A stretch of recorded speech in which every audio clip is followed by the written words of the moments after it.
くて黒い飲み物なんだ。 Oi, oi, miaus! Sejam bem-vindos a Kitty's Memories. Meu nome é Kitty Mia. E no videozinho de hoje eu irei contar uma história muito kawaii, emocionante. É também uma história triste, então eu aconselho que vocês peguem um lencinho porque vai acontecer de vir muito cisco nos olhinhos de vocês, viu? É a história de um cachorrinho que ele era completamente leal e fiel ao seu dono até o fim da própria vidinha dele. E o nome desse cachorrinho é Hachiko. Isso mostra, né, gente, o quanto que os animais sabem amar, o quanto que os animais são fiel aos seus donos. Eles têm muito a nos ensinar sobre amor e lealdade, coisa que o ser humano tá aí, né, perdendo de 0 a 10 pros animais. E essa historinha eu peguei de um site, por isso vou deixar o link aqui na descrição do vídeo. Então, bora! Miau! A verdadeira história de Hachiko. Shuken Hachiko, o cachorro fiel Hachiko, nasceu em Odachi, na província de Akita, no Japão, em novembro de 1923. Em 1924, Hachiko foi enviado à casa de seu futuro proprietário, o Dr. Eisaburo Ueno, um professor do departamento agrícola da Universidade de Tóquio. Conta-se a história de que esse professor há muitos anos queria um Akita e ele conseguiu um cachorrinho muito fofinho que recebeu o nome de Hashi, que o professor passou a chamá-lo carinhosamente de Hachiko. Foi amor à primeira vista e desde então eles se tornaram inseparáveis amigos. O professor Ueno morava em Shibuya, no subúrbio de Tóquio, perto da estação de trem. Como fazia todos os dias, o professor pegava o transporte público perto do trem, né, até o local do seu trabalho. E o Hachiko sempre acompanhava o professor da casa dele em Shibuya até o ponto. E também na hora da volta do professor, ele ficava lá esperando o professor retornar, né? Morte do professor Ueno. Em 21 de maio de 1925, o professor Ueno sofreu um AVC durante uma reunião do corpo docente na faculdade e acabou falecendo. Hachiko, que na época tinha pouco menos de 2 anos de idade, assim no horário previsto, esperava seu dono pacientemente na estação. Naquele dia, a espera durou até a madrugada. Na noite do velório, Hachiko estava no jardim, quebrou as portas de vidro da casa e fez o seu caminho para a sala, onde o corpo foi colocado. E ele passou a noite inteira deitado ao lado de seu mestre, recusando-se a sair de lá. Outro relato diz que, como de costume, quando chegou a hora de colocar vários objetos particularmente amados pelo falecido no caixão com o corpo, o Hachiko ele pulou dentro do caixão do seu mestre e recusava-se a sair de lá, né? Porque ele amava de verdade o doninho dele, né? Aí eu tô emocionada. Depois que o professor morreu, a senhora Ueno deu o Hachiko para alguns parentes que moravam em Asakusa, no leste de Tóquio. Mas ele fugiu várias vezes e voltou para casa em Shibuya.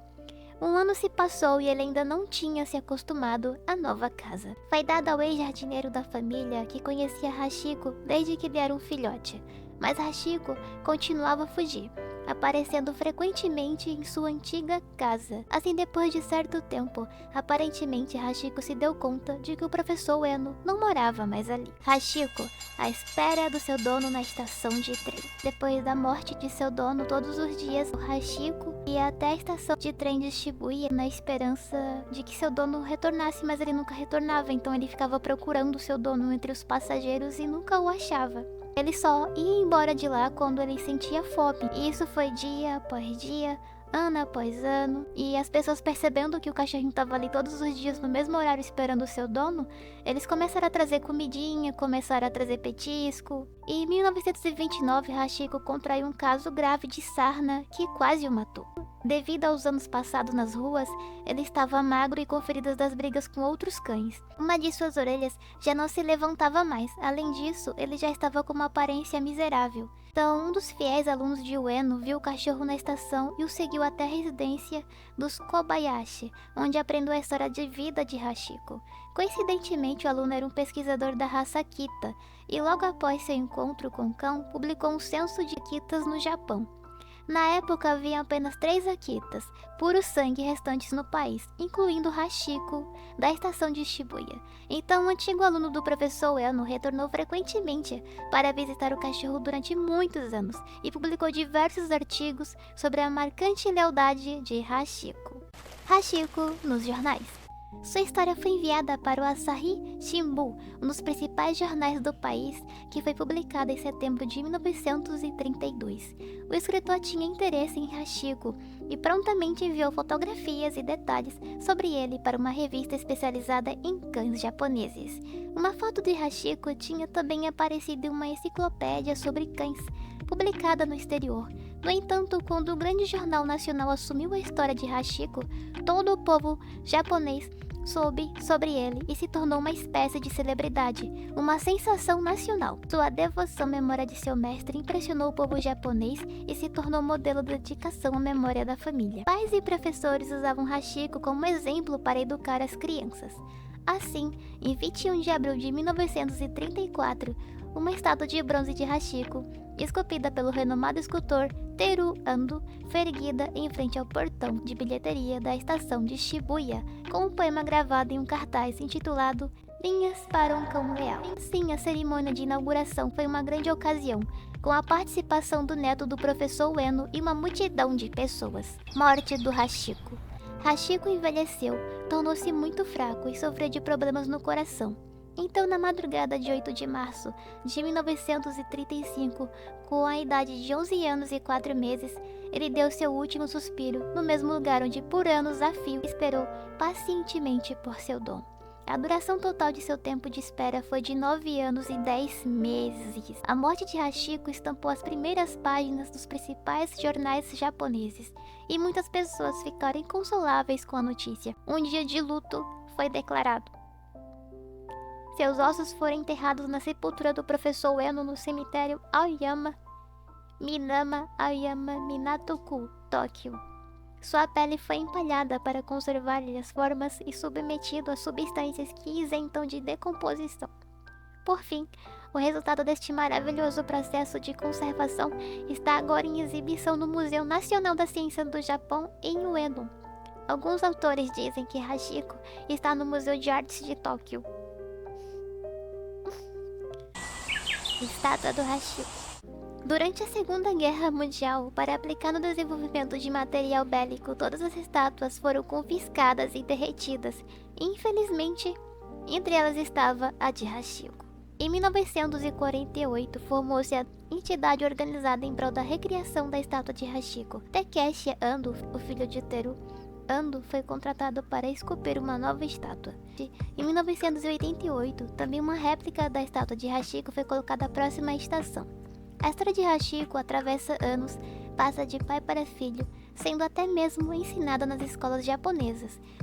Todos os anos, no dia 8 de março, ocorre uma cerimônia solene na estação de trem de Shibuya, em Tóquio. São centenas de amantes de cães que se reúnem em homenagem à lealdade e devoção de Hachiko. Eu achei aí, pesquisando, 2 filmes contando a história do Hachiko, uma versão japonesa e o outro a versão americana. Caso vocês queiram assistir, deve ter por aí pela internet, no YouTube.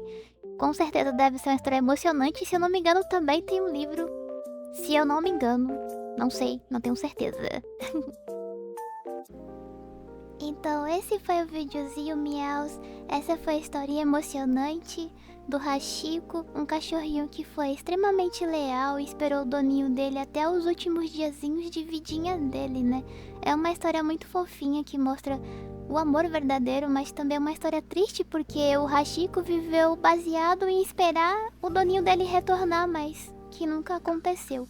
Enfim, fiquei curiosa pra saber qual o nome do petzinho de vocês, se vocês têm cachorrinhos, se vocês têm gatinhos, papagaios, qual bichinho vocês têm. Se vocês quiserem deixar aí nos comentários, pode compartilhar aí comigo e com a galera. Eu vou contar um pouquinho da minha história com animais, Começou quando eu era bem pequenininha, quando eu era criança. Meu pai adotou uma cachorrinha e ele colocou o nome dela de Dolly. Só que ela acabou falecendo porque ela ficou doentinha. E aí eu ganhei outra cachorrinha que também tinha o nome de Dolly. Mas ela também acabou falecendo, né, gente? Não tive muita sorte com o cachorrinho. Mas esse foi meu primeiro contato com animais e foi aí que eu aprendi a respeitar os animais, a amá-los, a ver que eles também tinham sentimentos, né? E que eles também sentiam dor, conseguiam amar, né? Depois de um bom tempo, quando eu tinha uns 11 anos, 12, 13, tio, né? Ele adotou uma cachorrinha, só que ele morava de aluguel. E os vizinhos começaram a reclamar porque a cachorrinha latia, porque soltava pelo, sabe? Vizinho chato. E ele pediu pra minha mãe cuidar da Willy.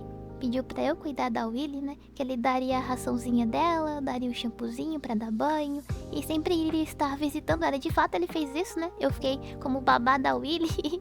E foi uma das melhores fases da minha vida de criança. Porque a Willy era a minha única companhia. Porque eu ficava muito tempo sozinha, porque minha mãe trabalhava e tinha os problemas dela pra resolver. E a Willy era a minha companhia, era o meu xodózinho. E depois de um tempo, minha mãe e eu tivemos que ir embora pra outro estado. E o meu tio pegou a Willy de volta, né? E depois de um tempo a Willy acabou falecendo. Mas ela ficou assim na minha memória marcada, porque foi a minha melhor companhia, a melhor fase assim da minha vida de criança, sabe? E eu sinto muita falta da Willy. E depois disso eu tive outros gatinhos. E atualmente eu tenho um gatinho chamado Gatito Titurito Tito, que é esse aí que vocês estão vendo também. Ele é minha companhia, meu gatinho fofinho. Quando eu cheguei nessa casa, ele tava abandonado, né? E acabou ficando comigo. E é isso, galera. Bom, eu queria pedir pra vocês, né? Vocês sabem o que tá acontecendo aí no Rio Grande do Sul. Um baita de um problemão, né? As pessoas ficaram sem casa, uma coisa muito triste. E muitos animaizinhos acabaram ficando pra trás ou ficaram presos em suas casas. E eu vi aí no Twitter que tem voluntários que estão salvando esses animaizinhos, né? Mas não fica só por isso, né, gente? Salvou a vidinha deles, mas eles precisam de ração, precisam de cobertinhas, precisam de coisas de higiene, remedinho. Então, caso vocês vejam alguma coisa relacionada à doação, né? Doem também pros bichinhos, né? Porque eles não conseguem falar, eles não conseguem pedir ajuda, eles dependem totalmente de nós humanos, né? Nós somos os protetores, nós devíamos pegar essa função de protetores dos animais. Então, também doem pros bichinhos se vocês verem ONGs. Cuidado também com algumas coisas a ver com golpes, né? Doem pra coisas que são realmente certas que o dinheiro vai ser investido naquilo. Então também doem pros bichinhos. E toda a força do mundo aí pro pessoal do Rio Grande do Sul, que fique tudo bem. E ajudem os animais, parabéns pelo trabalho, né, de estarem salvando todas as vidas importam. E até a próxima, miaus!